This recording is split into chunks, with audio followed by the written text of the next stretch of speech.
ओम शांति। प्यारे रूहानी भाई बहनों, आज की मुरली 9 अप्रैल 2026 के मंथन में हम सबका बहुत बहुत स्वागत है।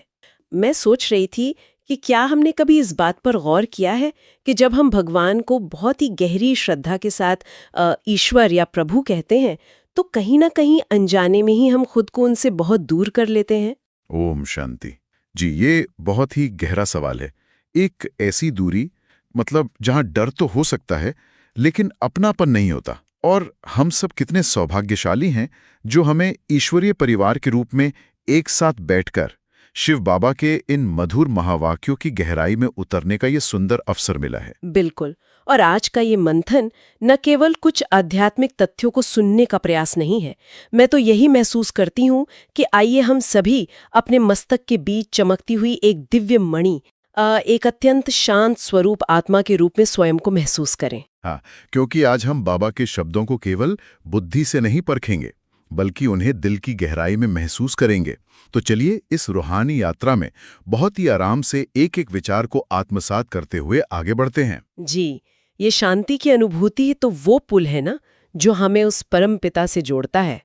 और आज के मीठे बच्चे यानी जो बाबा के महावाक्यों का मुख्य सार है, उसमें बाबा ने हम सबको हमारे एक बहुत बड़े रूहानी कर्तव्य की याद दिलाई है। बिल्कुल, बाबा ने बहुत स्पष्ट कहा है कि तुम अभी सत्य बाप द्वारा सच्ची बातें सुन सोझरे, मतलब रोशनी सोझरे में आए हो, तो तुम्हारा कर्तव्य है सबको अंधियारे से निकाल सोझरे में लाना। अब यहाँ ना एक बहुत ही व्यवहारिक सवाल मेरे मन में आता है।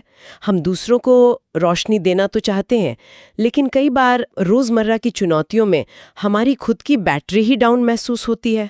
जब हम खुद कभी-कभी इस देह भान के अंधकार से जूझ रहे होते हैं, तो हम दूसरों को सोझरे में कैसे ला सकते हैं? ये बहुत ही स्वाभाविक और गहरा प्रश्न है। मैं समझता हूँ कि इसका रहस्य इस बात में छिपा है कि हम स्वयं को रोशनी का स्रोत यानी सोर्स ना समझें। अच्छा, स्रोत ना समझें।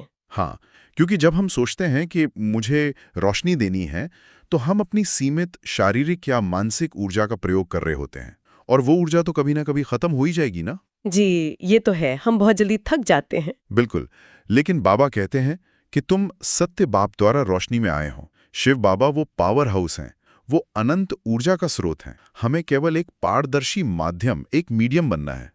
जैसे एक जलते हुए दीपक की बात हम करते हैं ना। हाँ, या जैसे एक तार का उदाहरण ले लीजिए। तार में अपनी कोई बिजली नहीं होती, वो बस पावर हाउस से जुड़ी होती है और पूरे शहर को रोशन कर देती है। वाह, ये बहुत ही सुंदर उपमा है। जब हम स्वयं को आत्मा निश्चय कर बाबा से बुद्धि का तार जोड़ लेते हैं, तो बाबा की रोशनी हमारे माध्यम से स्वतः ही प्रवाहित होने लगती है। विश्व कल्याण का यह कर्तव्य हमारी निजी ऊर्जा से नहीं बल्कि उसी ईश्वरीय कनेक्शन से पूरा होता है। क्या बात है, स्रोत नहीं, केवल एक माध्यम बनना है। ये विचार ही अपने आप में बहुत हल्का कर देने वाला है ना। जी, एकदम हल्का कर देता है।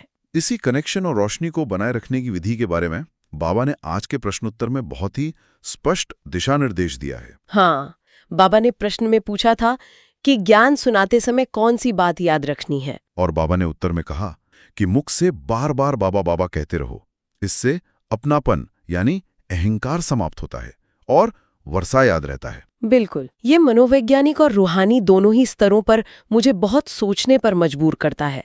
दुनिया में लोग प्रभु, ईश्वर या परमात्मा कहते हैं। इन शब्दों में और सिर्फ बाबा कहने में हमारी चेतना में इतना बड़ा शिफ्ट कैसे आ जाता है? अगर हम इसे अमानवीय मनोविज्ञान और हमारी आत्मा की मूल प्रकृति के नजरिए से देखें तो बहुत स्पष्ट हो जाता है। जब हम ईश्वर या प्रभु कहते हैं तो हमारे मन में एक ऐसी छवि बनती है जो अलौकिक है, सर्वशक्तिमान है, लेकिन हमसे बहुत दूर आसमान में कहीं बैठी है। हाँ, एक तरह की अधूरी महसूस होती है। जी, इन शब्दों में सम्मान है, श्रद्धा है और कई बार एक अनजाना भय भी है। लेकिन मैं हमेशा ये मानता हूं कि जहां भय या अत्यधिक दूरी होती है वहां अधिकार नहीं होता। सही कहा, अधिकार तो अपनेपन में ही होता है ना। बिल्कुल, इसके विपरीत बाबा शब्द में जो मधुरता है, जो विशुद्ध प्रेम है, वो हमारी आत्मा के सबसे गहरे तारों को छूता है। बाबा का अर्थ ही है पिता। और जैसे ही आप किसी को पिता कहते हैं तो स्वतः ही आप स्वयं को बच्चा मान लेते हैं। हाँ, और जहां बच्चा है वहां पिता की संपत्ति मतलब ईश्वरीय वर्षे पर जन्मसिद्ध अधिकार होता है। प्रभु कहने से हमें सुख, शांति और पवित्रता का वर्षा याद नहीं आता। लेकिन बाबा कहते ही वो ईश्वरीय अधिकार हमारी स्मृति में जागृत हो जाता है। वो अधिकार की अनुभूति कि मैं इस ब्रह्मांड के मालिक की संतान हूँ, ये सच में बहुत शक्तिशाली है। जी, और इसी प्रश्न में बाबा ने एक और बात कही जो बहुत तार्किक है कि बाबा कहने से सर्वव्यापी के अज्ञान का अपने आप खंडन हो जाता है। हाँ, ये तर्क तो बिल्कुल स्पष्ट है। अगर भगवान कण कण में है तो वो हमारा पिता कैसे हो सकता है?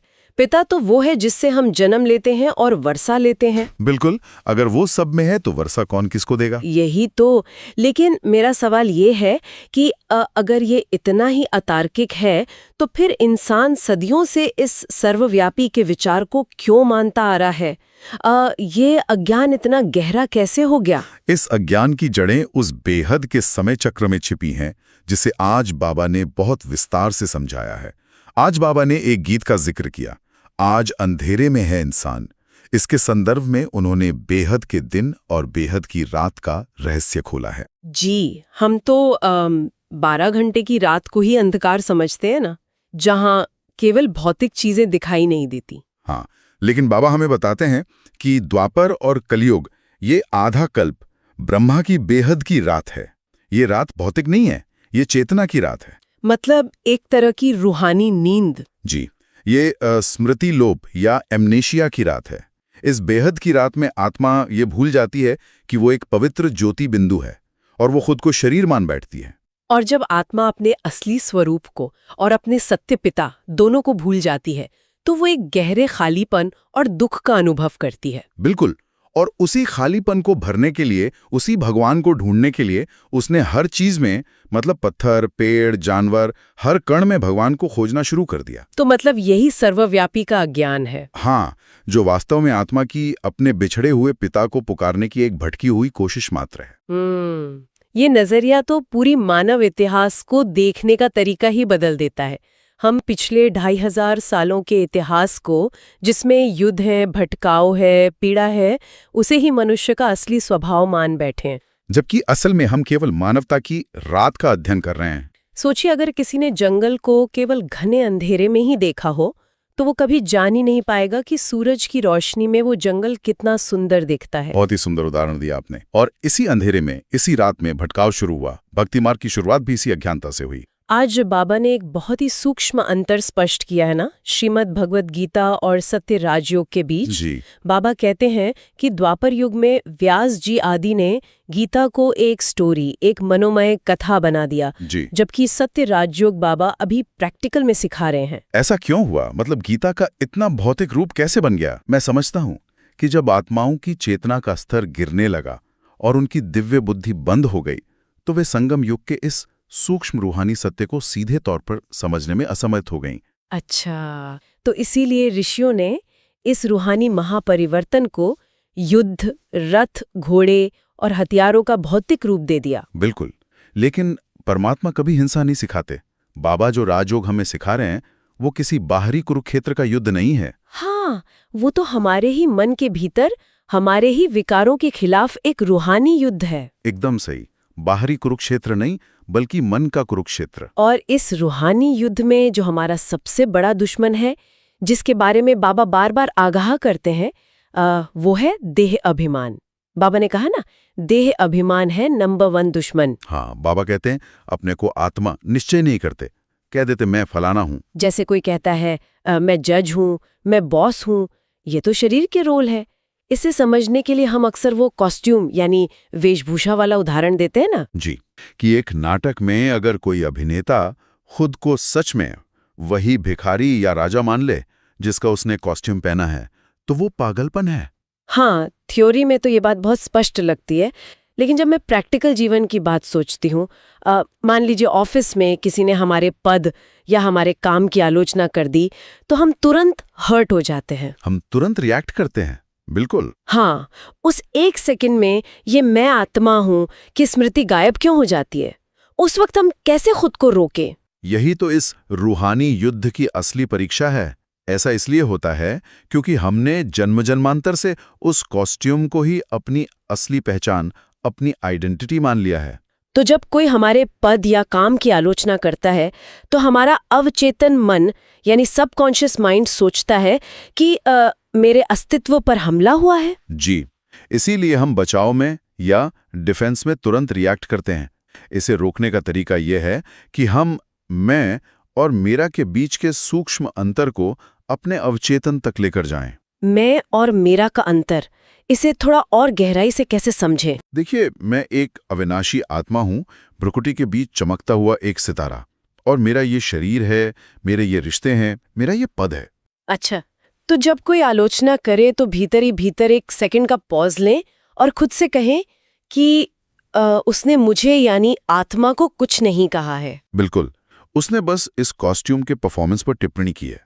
जब आप मैं को मेरा से अलग कर लेते हैं तो सारा दर्द और सारा क्रोध वहीं खत्म हो जाता है। वाह, आप उस स्थिति से बिल्कुल न्यारे यानी डिटैच तो जाते हैं। जी, मैं और मेरा का ये सूक्ष्म अलगाव, यही हमारी सुरक्षा का असली कवच है। और जब हम स्वयं को आत्मा के रूप में पहचानते हैं, तभी हम अपने सच्चे पिता निराकार परमात्मा को सही रूप में पहचान सकते हैं। और आज बाबा ने इसी परिप्रेक्ष्य में शिव जयंती और कृष्ण जयंती के बीच के भ्रम को भी दूर किया है। दुनिया ने रचयिता और रचना को मिला दिया है। हाँ, वे श्री कृष्ण जो सतयुग के पहले प्रिंस हैं, जो बाबा की ही रचना है, उन्हें ही सर्वशक्तिमान मान बैठे। लेकिन बाबा ने आज जो रहस्य उजागर किया कि शिव जयंती कैसे मनाई जाती है, ये बहुत गहरा है। बिल्कुल, शिव निराकार है, उनका अपना कोई शरीर नहीं है। तो फिर वो आते कैसे हैं? ये सवाल दुनिया वालों के मन में आता है ना। ये ज्ञान का वो दुर्लभ रहस्य है जो केवल सत्य बाप ही आकर दे सकते हैं। दुनिया सोचती है कि भगवान श्री कृष्ण के रूप में जन्म लेते हैं, लेकिन जो सुखधाम का प्रिंस है, जो स्वयं सर्वगुण संपन्न और संपूर्ण निर्विकारी है, वो पतित पावन कैसे हो सकता है? सही कहा। पतित पावन केवल एक निराकार शिव बाबा हैं जो जन्म मरण के चक्र से मुक्त हैं। तो जब कलयुग के अंत में अज्ञानता का घोर अंधकार छा जाता है, तब वो निराकार सत्य पिता इस धरा पर अवतरित होते हैं। हाँ, लेकिन क्योंकि उनका अपना कोई स्थूल शरीर नहीं है, इसलिए वो प्रजापिता ब्रह्मा के साधारण तन का आधार लेते हैं, उसमें प्रवेश करते हैं। और इसे ही हम शिव जयंती कहते हैं। जी, ब्रह्मा बाबा केवल एक रथ हैं, एक माध्यम है। जो ज्ञान का प्रकाश हम तक पहुंच रहा है, जो स्वर्ग का वर्षा हमें मिल रहा है, वो सीधा शिव बाबा से मिल रहा है। इसीलिए बाबा कहते हैं कि हमारा सीधा कनेक्शन, हमारी बुद्धि की तार केवल एक निराकार बाप से जुड़ी होनी चाहिए। और जब ये कनेक्शन जुड़ता है ना, तो जो सबसे पहली चीज हमें महसूस होती है वो है शांति। हाँ, शांति।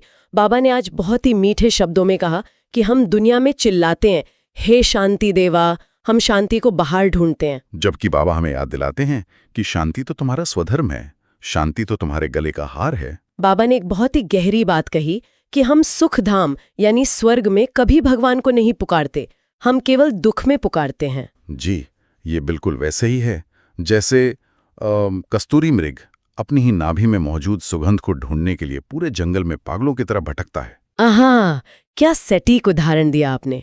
हमारी आत्मा मूल रूप से शांति धाम की निवासी है। बिल्कुल, शांति कोई ऐसी चीज नहीं है जिसे हमें बाहर से लाना है या किसी से मांगना है। शांति हमारी ओरिजिनल प्रोग्रामिंग है, हमारा स्वधर्म है। जब हम कलयुग में विकारों के वश होकर इस स्वधर्म को भूल गए, तभी हमने चिल्लाना और पुकारना शुरू किया है ना। हाँ, और बाबा बड़े प्यार से कहते हैं, बच्चे तुम पुकारते क्यों हो? तुम तो स्वयं शांति के सागर के बच्चे हो। जब हमें ये स्मृति लौटाती है कि मैं स्वभाव से ही एक शांत स्वरूप आत्मा हूं, तो हमें बाहर की उथल पुथल परेशान नहीं कर सकती। मुझे लगता है शांति कोई मंजिल नहीं है, शांति तो वो जगह है जहां से हमें अपनी हर यात्रा शुरू करनी है। बहुत ही सुंदर विचार है आपका। शांति मंजिल नहीं है, बल्कि वो स्थान है जहां से यात्रा शुरू करनी है। और इसी शांत स्वरूप में टिककर हमें वो सबसे महत्वपूर्ण कार्य करना है जिसे बाबा याद की यात्रा या योग अग्नि कहते हैं। हाँ, योग अग्नि। बाबा ने कहा कि जन्म जन्मांतर के पापों का जो भारी बोझ हमारे सिर पर है, वो केवल मामेकम याद यानी एक बाप की याद से ही भस्म होगा। जी, केवल एक बाप की याद। अब यहाँ मैं आपसे पूछना चाहूंगी, योग अग्नि शब्द हम रोज सुनते हैं, लेकिन ये काम कैसे करती है? क्या ये सच में कोई भौतिक आग है, एक निराकार पिता को याद करने भर से हमारी गहरी और पुरानी आदतें या पाप कैसे जल सकते हैं? इसका मैकेनिज्म क्या है? ये बहुत ही विज्ञान सम्मत यानी साइंटिफिक और गहरा मैकेनिज्म है।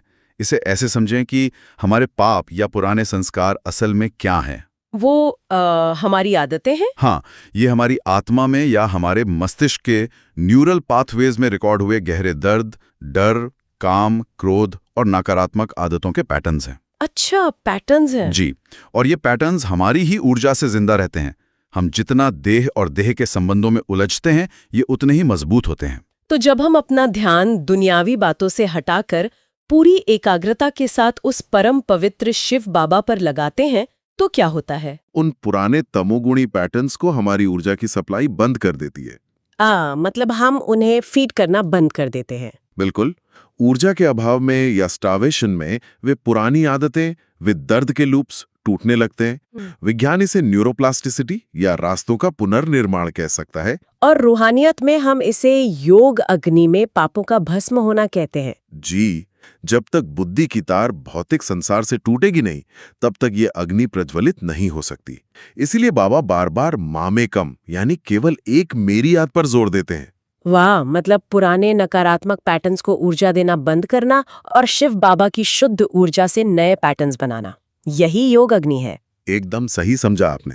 और जब हम इस अग्नि में पुराने बंधनों को भस्म करने लगते हैं तो हमारे सामने सबसे बड़ी चुनौती ये रोजमर्रा का जीवन ही आता है ना, जहां हमें बाबा की धारणाओं को प्रैक्टिकल में उतारना है। बिल्कुल, और आज की धारणा के मुख्य सार में बाबा ने हमें स्पष्ट दिशा दी है कि देह के संबंधों को बुद्धि से छोड़ना है और पुकारने या चिल्लाने के बजाय अपने शांत स्वधर्म में स्थित रहना है। जी, और मैं सोचती हूँ कि इसी धारणा को जीवन में उतारने के लिए ही बाबा हमें वे रोजमर्रा के हथियार देते हैं। मैं और मेरा का त्याग कोई सन्यासियों जैसी जंगल की प्रक्रिया नहीं है। हाँ, ये घर और परिवार के बीच रहकर करने की धारणा है। जैसे जब घर में कोई तनावपूर्ण स्थिति बने तो बाहर से चिल्लाने या अशांत होने के बजाय भीतर मुड़ जाना, खुद को याद दिलाना कि ये स्थिति बाहर है, ये इस शरीर का हिसाब किताब है, मैं आत्मा इससे सर्वथा मुक्त और शांत हूँ। यही धारणा का प्रैक्टिकल स्वरूप है ना? जी, और जब हम भीतर से इतने शांत और स्थिर हो जाते हैं, तब हम उस लायक बनते हैं जिसका जिक्र बाबा ने आज के वरदान में किया है। आज का दिव्य वरदान बहुत ही गहरा है। बाबा ने कहा है, अपनी सतोगुणी दृष्टि द्वारा अन्य आत्माओं की दृष्टि वृत्ति का परिवर्तन करने वाले साक्षात्कार मूर्त भाव। बाबा कहते हैं कि अंत के समय में मुख की सेवा यानी ये ज्ञान सुनाना काम नहीं आएगा। उस समय हमारी दृष्टि ही दूसरों को तीनों लोकों का साक्षात्कार कराएगी, अर्थात नजर से निहाल कर देगी। पर ये कैसे संभव है कि बिना कुछ बोले केवल एक दृष्टि से किसी अशांत आत्मा का परिवर्तन हो जाए? इसे समझने के लिए हम आज की तकनीक का एक बहुत ही सटीक उदाहरण ले सकते हैं। आपने नॉइज कैंसलेशन हेडफोन्स के बारे में सुना होगा, है ना? हाँ, वो जो बाहर की आवाजों को रोक देते हैं। बिल्कुल, वे बाहर के शोर को कैसे रोकते हैं? वे बाहर के शोर के बिल्कुल विपरीत एक अत्यंत शांत और विपरीत फ्रीक्वेंसी पैदा करते हैं जो उस शोर को काट देती है, उसे न्यूट्रलाइज कर देती है।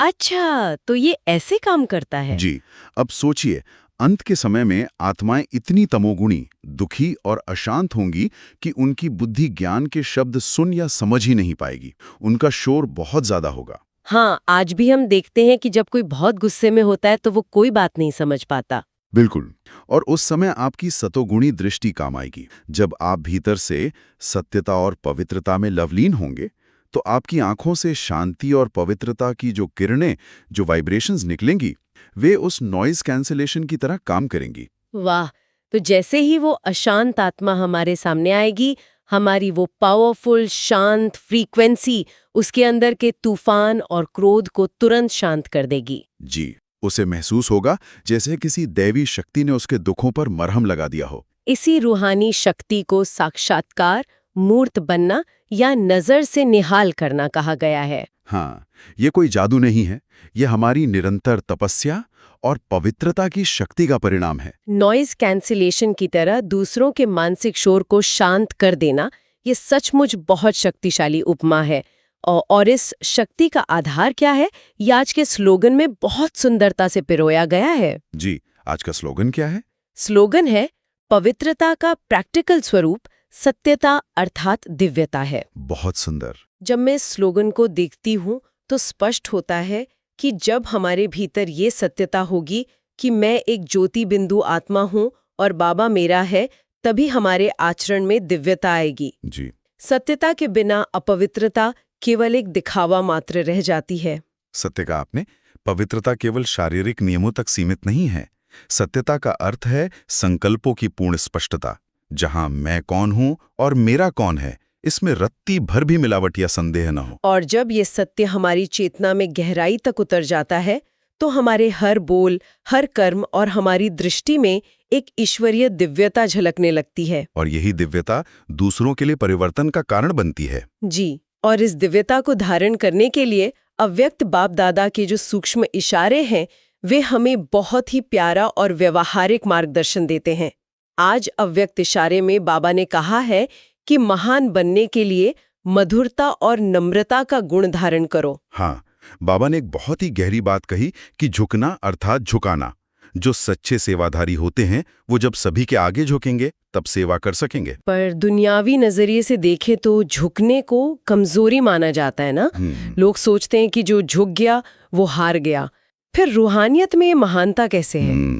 रूहानियत और दुनियावी सोच में यही तो सबसे बड़ा विरोधाभास है।